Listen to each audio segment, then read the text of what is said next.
तो क्वेश्चन शुरू करते हैं 6।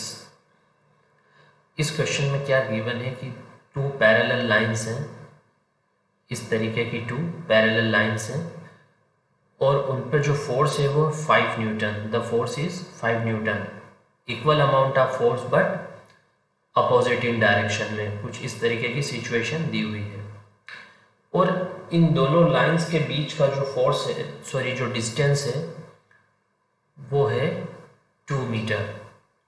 Distance between two line of force is 2 metre. Clear है। अब इसके मिडिल पॉइंट पे यहाँ पर एक पॉइंट दिया है x और इस पर कहीं एक पॉइंट दिया हुआ है y। ये क्वेश्चन है हमारा। ठीक है, फिर से कि अगर दो पैरेलल लाइंस हैं ऑपोजिट, एक पे फोर्स लग रहा है 5 न्यूटन, इसको हम बोल देते हैं समझने के लिए a, इस लाइन को बोल देते हैं हम b। 5 न्यूटन इधर लग रहा है, 5 न्यूटन ऑपोजिट डायरेक्शन में। दोनों के बीच का जो डिस्टेंस है वो है 2 मीटर।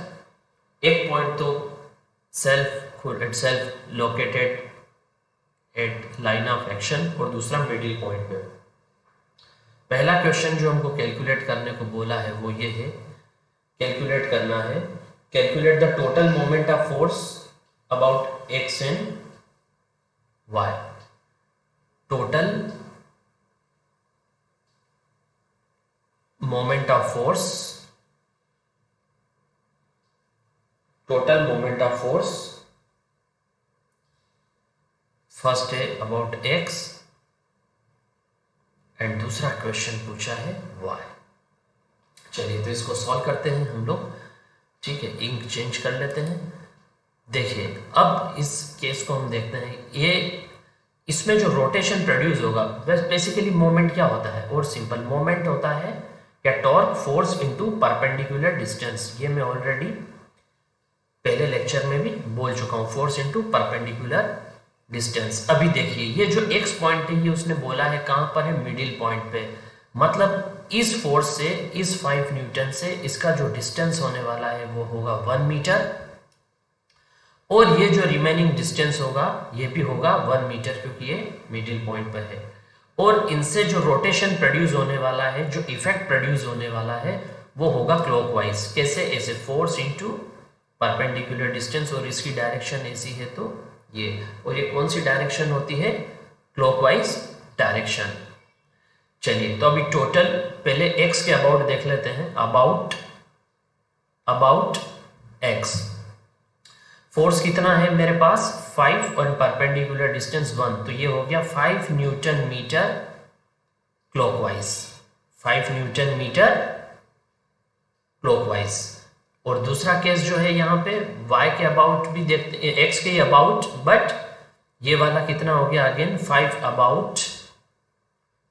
अबाउट दूसरा वाला पॉइंट क्या है मेरे पास,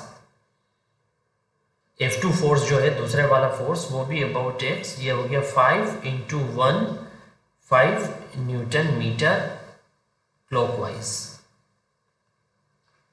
ओके, कौन सा हुआ ये, क्लॉकवाइज। तो टोटल कितना हो गया, ये अबाउट x ही है, बट ये फोर्स ले लिया मैंने से F1 और ये वाला फोर्स हो गया F2। तो total moment, the value of total moment is 5 + 5 10 newton metre clockwise, 10 newton metre clockwise. ये वाला फर्स्ट क्वेश्चन हुआ। ठीक है, अब y के अबाउट देखिए, y पे चलते हैं वापस। तो ये y पे तो फोर्स तो है बट इसकी कोई परपेंडिकुलर डिस्टेंस है ही नहीं, क्योंकि पॉइंट y जो है खुद ही कहां पर है, उसी लाइन पे है। तो कोई परपेंडिकुलर डिस्टेंस नहीं होने की वजह से अबाउट y कितना आ जाएगा यहाँ पर 0। कितना आ जाएगा about y 0 newton metre. About y मतलब ये वाला जो फोर्स, इसको मैंने लिया था F1 और इस वाले फोर्स को लिया था F2, तो इसको अबाउट y या अबाउट F2 है ना, ऐसा हम लोग बोल सकते हैं, न्यूटन मीटर। अब इसका जो दूसरा क्वेश्चन है वो कि state the effect produce by the forces about x and y। तो वो तो मैं ऑलरेडी बता चुका हूं। एक्स की वजह से क्या होगा, इफेक्ट यहां पे लिख देते हैं, इफेक्ट प्रोड्यूस्ड। तो इफेक्ट मतलब वो कौन सी डायरेक्शन में पूछ रहा है, तो एक्स की वजह से ये जो दोनों है F1 and F2, F1 and F2 ये कौन सी डायरेक्शन में होंगे, क्लॉकवाइज, क्योंकि इधर क्लॉकवाइज घुमा रहा है इसको। और y की वजह से भी क्या होगा, अबाउट F2 मतलब ड्यू टू F2 फोर्स, वो भी क्या होगा, क्लॉकवाइज ही होगा, क्योंकि ये देखिए यहाँ पे ये आ तो इधर ही रहा है, ये फोर्स इधर परपेंडिकुलर डिस्टेंस, यहाँ पे नहीं है तो क्या हुआ, ये क्लॉकवाइज। तो दोनों की वजह से the effect of the two forces about the point y is to produce clockwise rotation and the effect of the two forces about the point x is to produce also clockwise rotation। तो I hope कि आपको ये question समझ में आया होगा।